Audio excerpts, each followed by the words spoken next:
वो निवेदन देने गए थे, तो डिविजनल कमिश्नर केंद्रेकर ने वो निवेदन तो दे दिया, मैं गवर्नमेंट से कम्युनिकेट कर दिया, फिर हमको बिठा के समझागा कि प्राइम मिनिस्टर आवास योजना में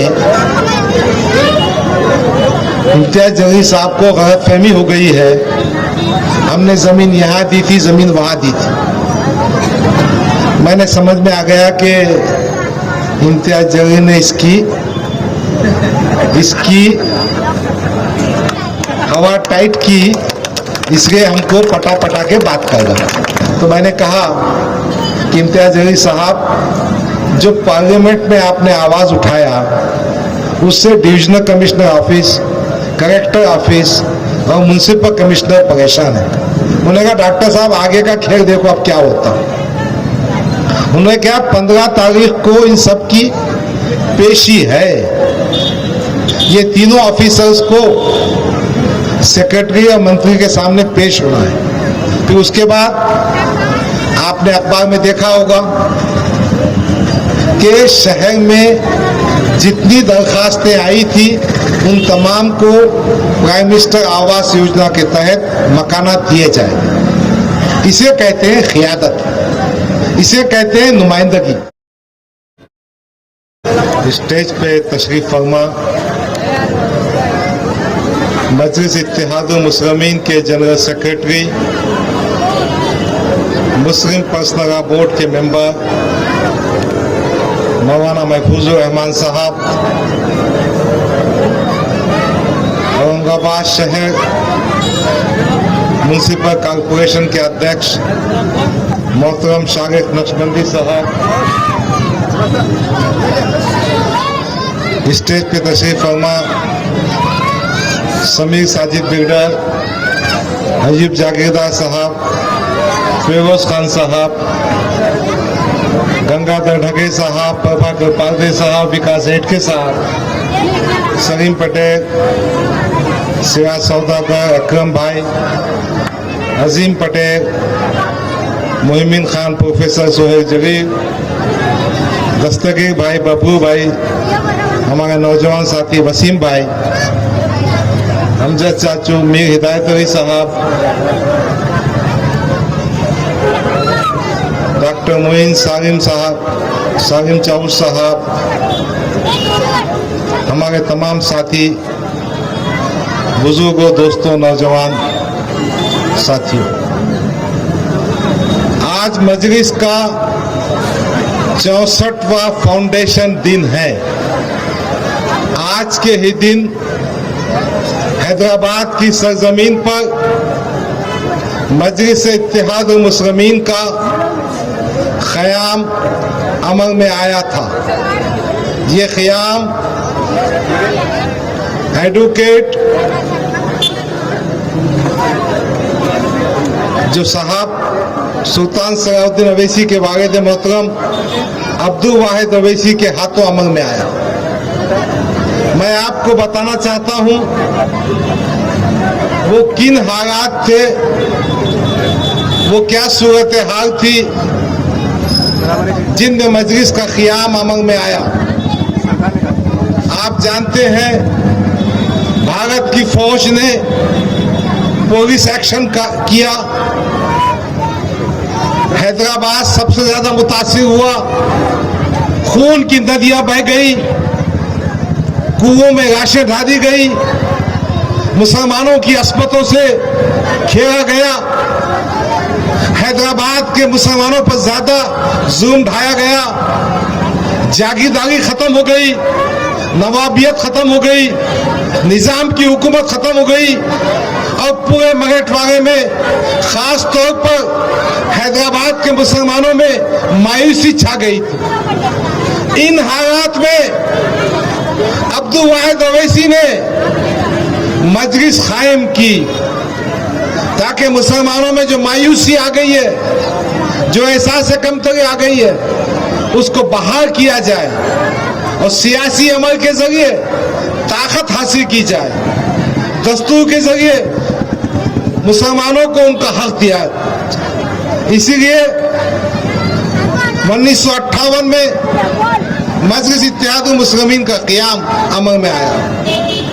यकीनन मुसलमानों की सियासी पार्टी बनाना उन नामसायद हालात में, उस मुश्किल दौर में बहुत ही नाजुक और मुश्किल काम था।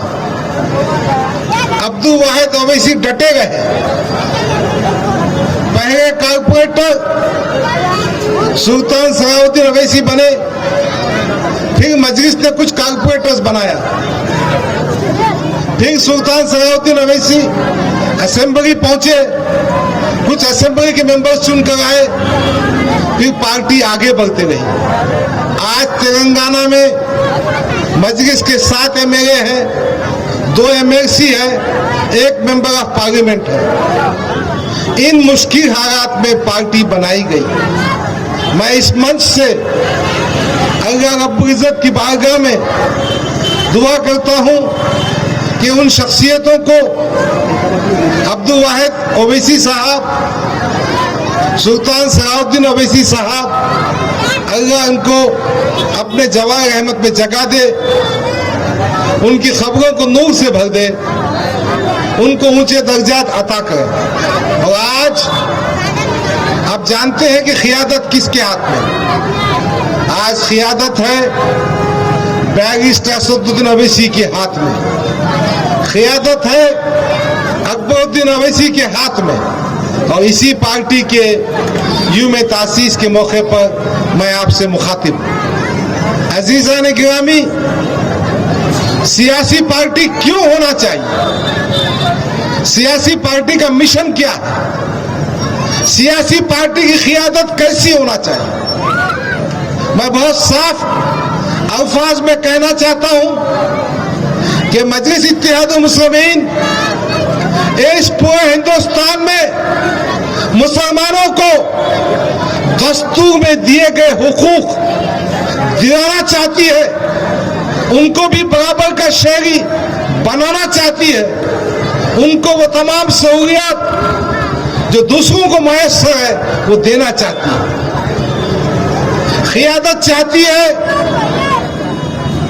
जो दबे कुचले अफराद हैं, हमारे जो गैर मुस्लिम भाई हैं, वो दलित हो क्या आदिवासी हो क्या पिछड़े भी हो, उन तक भी इंसाफ पहुंचना चाहिए। मगर आपके सामने मैं कुछ प्रैक्टिकल बातें भी सुनाना चाहता हूं। पहली बात तो ये है कि मजलिस इत्तेहादुल मुस्लिमीन अपने इस शहर में 2014 में आई। मैं भी 2014 में मजलिस में शामिल हुआ। मैंने पहली बार मजलिस में शमूलियत इख्तियार करने के बाद इस हल्के से विधानसभा का चुनाव लगा था। अब गुज़िश्ता 7 सालों में ओवैसी साहब के साथ कई घंटों बैठने का मामला हुआ, बहुत सारी चीजें समझ में आई। बैरिस्टर असदुद्दीन ओवैसी को औरंगाबाद से खुसूसी मोहब्बत है।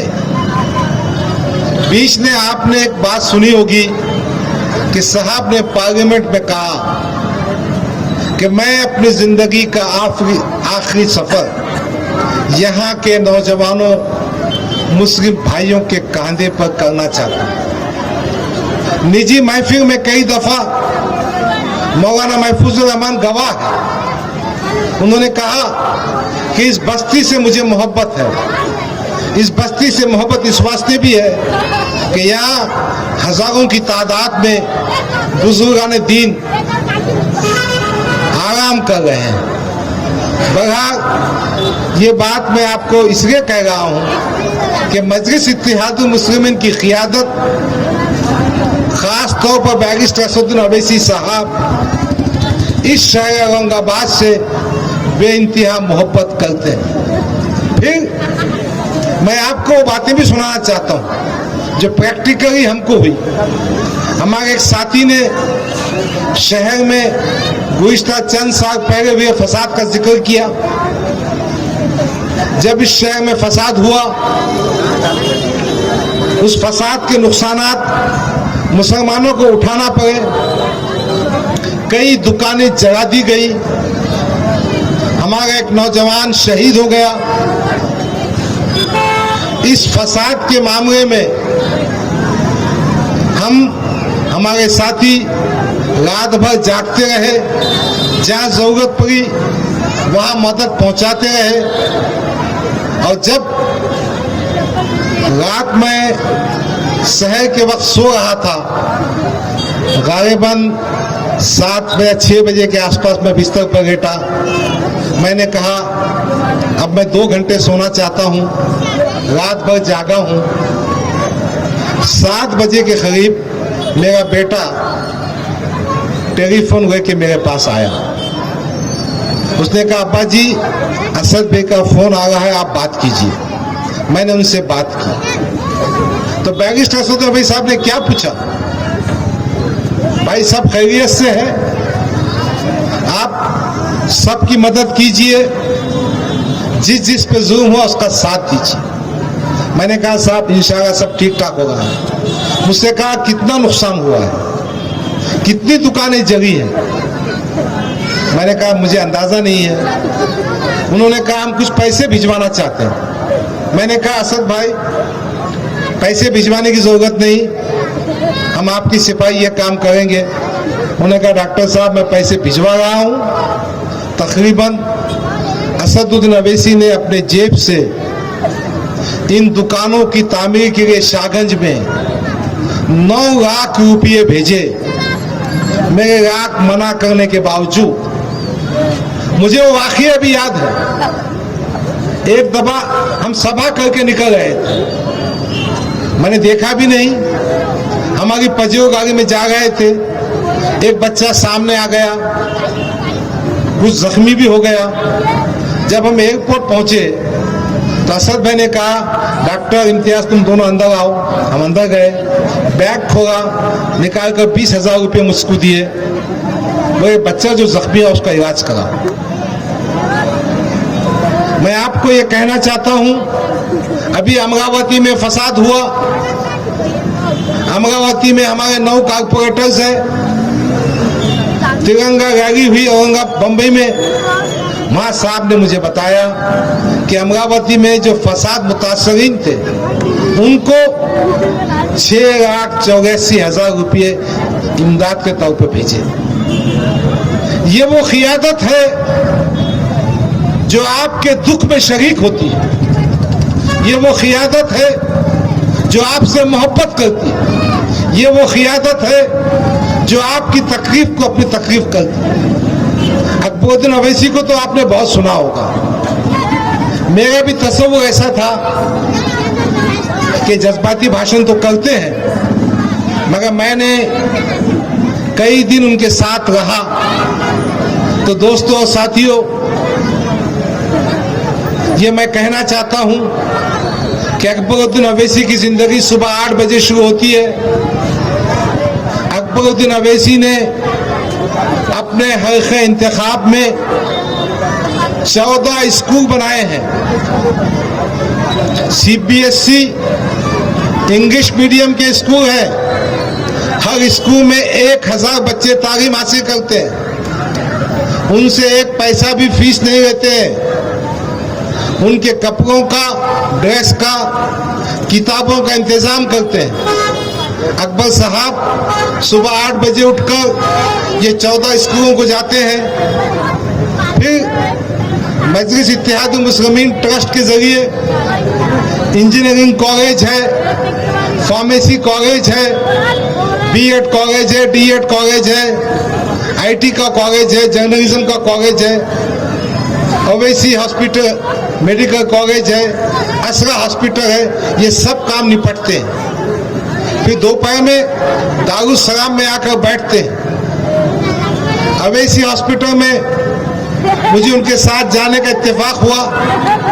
अकबरुद्दीन साहब ने कहा डॉक्टर साहब थोड़ा आप आगे चलिए। मैं भी थोड़ा जिद्दी हूँ, मैंने कहा मैं आगे नहीं जाऊंगा। ठीक है। जब मैंने देखा तो वो शख्स अपनी जेब से किसी को 2,000, किसी को 5,000, किसी को पैसे बांट रहा था। क्या क़ियादत है। मुझे मेरे आका नामदार रसूलुल्लाह सल्लल्लाहु अलैहि वसल्लम का वो अस्मा याद आया कि बांटने वाली जात थी, तकसीम करने वाली जात थी।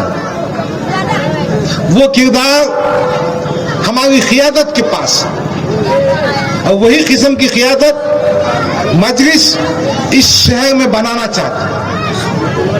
हम उस मुकाम को नहीं पहुंच सकते, हम कोशिश करेंगे, हमसे जो गलती है हमें उसको दुरुस्त करेंगे और वैसी क़ियादत देंगे जो मुसलमानों के मसाइल में, उनके दुख में काम आए। मुसलमानों को तालीम के मैदान में, समाजी मैदान में, बैंक के जरिए मईशत के मैदान में मदद कर सके। एक बात और बता दूं, अकबरुद्दीन अवैसी ने तकरीबन 2 कोटी रुपये खर्च कर इस शहर में वो जो आरिफ कॉलोनी है जमीन खरीदी है। अकबरुद्दीन अवैसी साहब का मिशन है कि इस शहर में भी CBSE का, इंग्लिश मीडियम का मुफ्त में कई हजार बच्चों को तालीम का इदारा कायम किया जाए। मैं आपको यह कहना इसलिए चाहता हूं कि मजलिस इत्तेहादुल मुस्लिमीन एक सियासी जमात है, इंतखाबात में हिस्सा लेगी, आपके वोट मांगेगी, ऐवानों में जाएगी, असेंबली में जाएगी, पार्लियामेंट में जाएगी, मगर उसके साथ साथ हम समाजी दर्द भी रखते हैं, समाज की खिदमत भी करना चाहते हैं। तालीम के मैदान में, मईशत के मैदान में मुसलमानों की बहबूद और तरक्की का काम करना चाहते हैं। अजीज़ान गिरामी, बैरिस्टर असदुद्दीन अवैसी साहब मेंबर ऑफ पार्लियामेंट है। आप जानते हैं एक ही member of parliament Asaduddin Owaisi साहब थे, फिर आपकी मेहरबानी से, आपकी शफकतों से हमारे इम्तियाज जलील साहब चुनकर आए। अब मजलिस के 2 मेंबर ऑफ पार्लियामेंट। जब ट्रिपल तलाक का मसला आया था,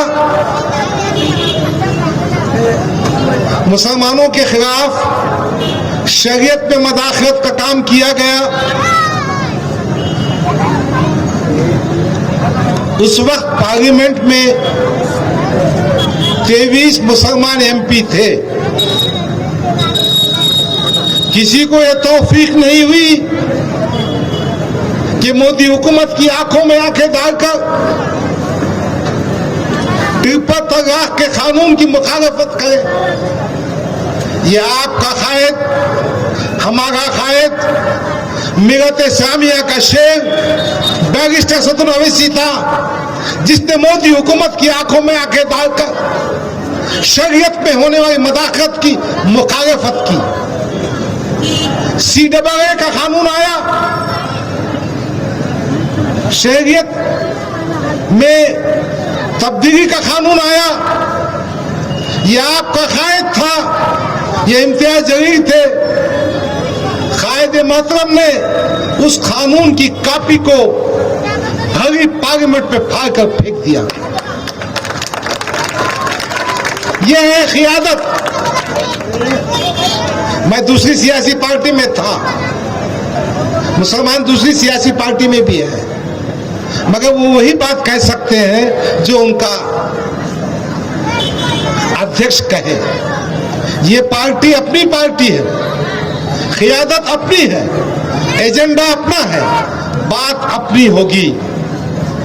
अब देखो ना सियासत की ताकत क्या होती है। शारिक नक्शबंदी साहब, आपको याद होगा, एक निबंधन देने अपन करंदीकर साहब के पास गए थे। त्रिपुरा का था ना, कौन सा था? नहीं, वो करंदीकर के पास गए थे अपन। हाँ, नहीं, करंदीकर केंद्र क्या था निवेदन? हाँ, त्रिपुरा में जो वाकया हुआ था ना, वो निवेदन देने गए थे। तो डिविजनल कमिश्नर केंद्रेकर ने वो निवेदन तो ले लिया, मैं गवर्नमेंट से कम्युनिकेट कर दिया, फिर हमको बिठा के समझागा कि प्राइम मिनिस्टर आवास योजना में इम्तियाज जलील साहब को गलतफहमी हो गई है, हम हमने जमीन यहाँ दी थी, जमीन वहां दी थी। मैंने समझ में आ गया कि इम्तियाज जलील ने इसकी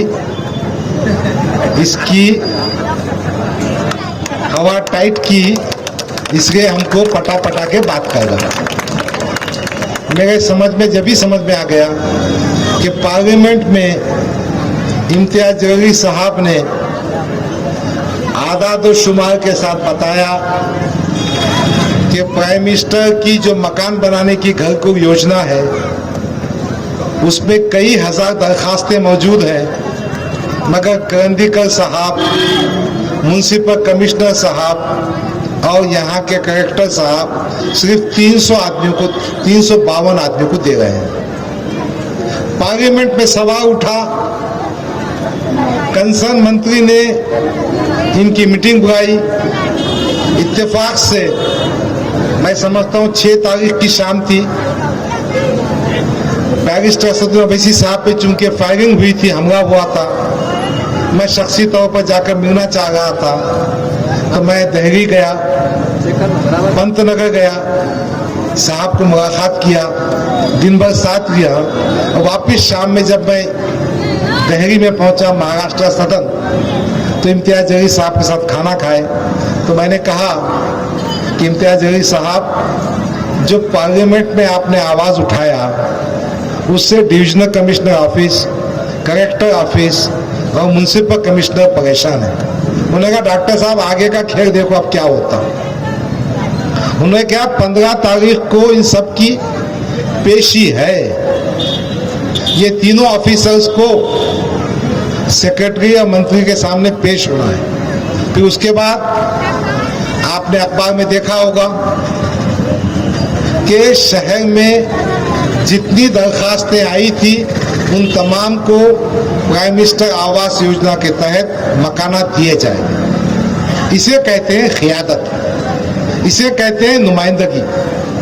मैं हमारे कारपोरेटर हजरात से कहना चाहता हूँ, साबिका कारपोरेटर से, पार्टी के जिम्मेदारान से, कि हमारे कायद ने जो काम पार्लियामेंट में अंजाम दिया, प्राइम मिनिस्टर की जो घर को योजना है उसको हम हाईलाइट करें। अब देखो ना, इम्तियाज जलील वक्फ बोर्ड में बैठा है, वो तमाम औकाफ की जायदाद खाने वालों का आंडू खाने में भेजने का इंतजाम कर रहा। कितने एफआईआर दर्ज हो गए अब तक? 18। ये काम हुआ कि नहीं हुआ? ठीक है, हम में कुछ खामी होगी, हम में कुछ कमी होगी, मगर आपका नुमाइंदा ये काम कर रहा कि नहीं? हिदायत भाई, मैं मन से कह रहा हूं, एक बड़ा फंक्शन कीजिए, आप ये हार मत पहनाइए, आप हमको शार मत दीजिए, मगर मजलिस का जो मेंबर ऑफ पार्लियामेंट जो काम कर रहा है वो तो बताओ ना। शिकायतें बहुत हो सकती हैं, हम सियासत में नए हैं, हमारे लोगों से गलतियां हो सकती हैं, हम उस मुकाम को नहीं पहुंच सकते, मगर जो अच्छे काम है वो आप तक तो पहुंचाना चाहिए। हमने बताना चाहिए कि हमने क्या किया, जो काम किया वो बताएंगे, जो काम नहीं हुआ करने की कोशिश करेंगे।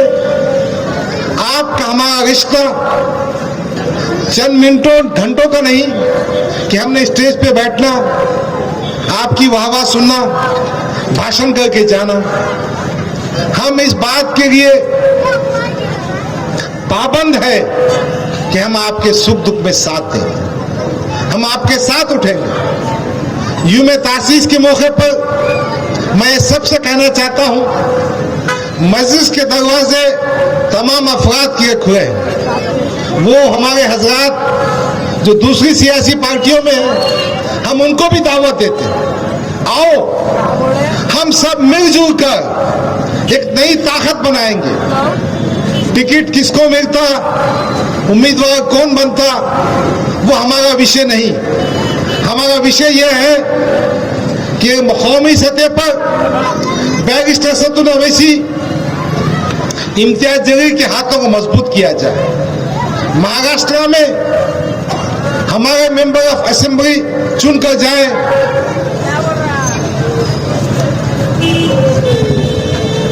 औरंगाबाद कॉरपोरेशन में हमारे कारपोरेटर चुनकर जाए ताकि हम तीनों जगहों पर अच्छे काम कर सकें।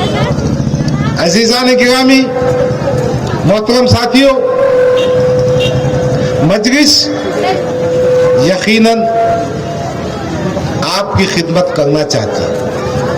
मजलिस ने 25 कारपोरेटर दिए, उनके काम आपके सामने हैं। किसी ने बहुत ज्यादा काम किया, किसी ने कुछ किया, किसी ने नहीं किया। हम कुछ खामोश बैठने वाले नहीं हैं। हमारा कायद अकबरुद्दीन अवैसी क्या बोलता मालूम? अकबरुद्दीन अवैसी कहते हैं अगर कोई हमारे पास काम नहीं किया तो हम उसका गिरबान पकड़ेंगे। अगर किसी ने किसी को तकलीफ दिया, नाइंसाफी की, हम उसका दामन पकड़ेंगे। क्यों? तो मैं पूरी जिम्मेदारी से कहता हूं, हमारे कायदीन सियासत में पैसा कमाने को नहीं आए।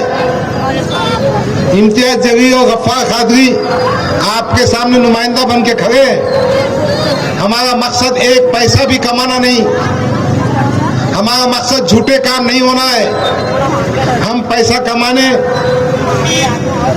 या भ्रष्टाचार करने के नहीं आए हैं, मगर कोई भ्रष्टाचार और पैसा कमाने का काम किया तो उसको बख्शेंगे नहीं।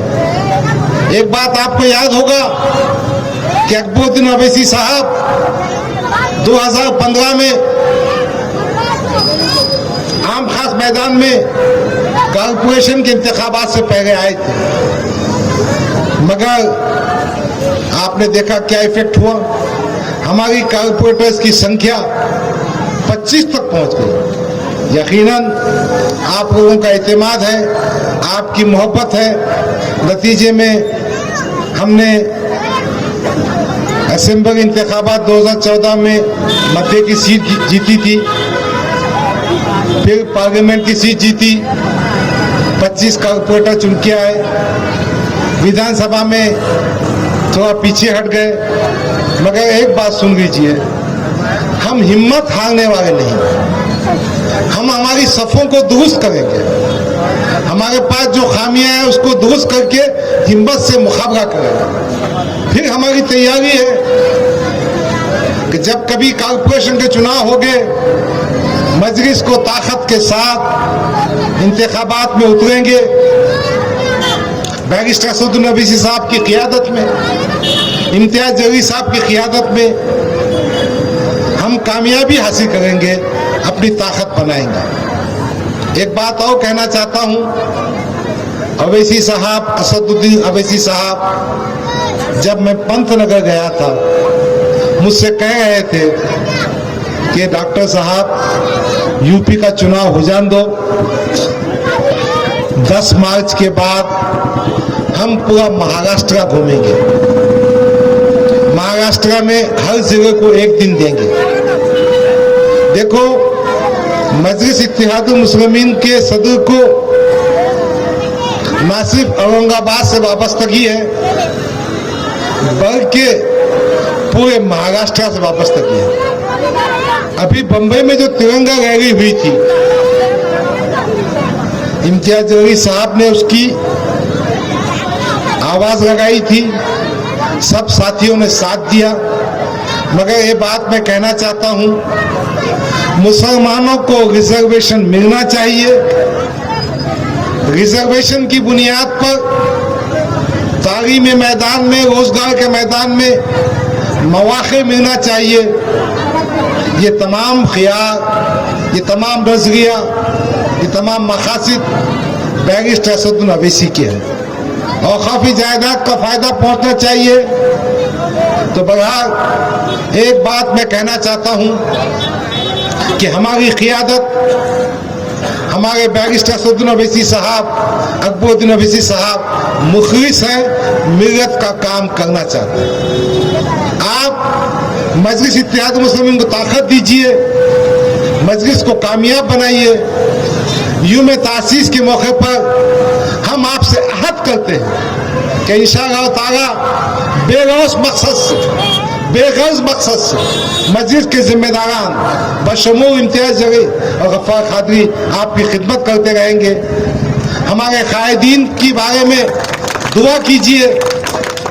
बैरिस्टर असदुद्दीन ओवैसी अपनी जान हथेली में लेकर हिंदुस्तान के कोने कोने में जा रहे हैं। फरवरी के महीने में 3 तारीख को या 4 तारीख को उनकी कार पर फायरिंग हुई। फिरका परस्त ताकतें, मुसलमान दुश्मन ताकतें चाहती है कि बैरिस्टर असदुद्दीन ओवैसी को खत्म कर दिया जाए, उनको मार दिया जाए। मैंने बैरिस्टर साहब से पूछा, असद भाई से पूछा। असद भाई मुझे बता रहे थे कि मैं जिस कार में बैठा था मैं ऐसा सो गया था और मैं दिक्कत नहीं आ रहा था, इसलिए वो जो गोलियां नीचे पहुंची है कि उनका निशाना ये था कि नीचे पहुंची।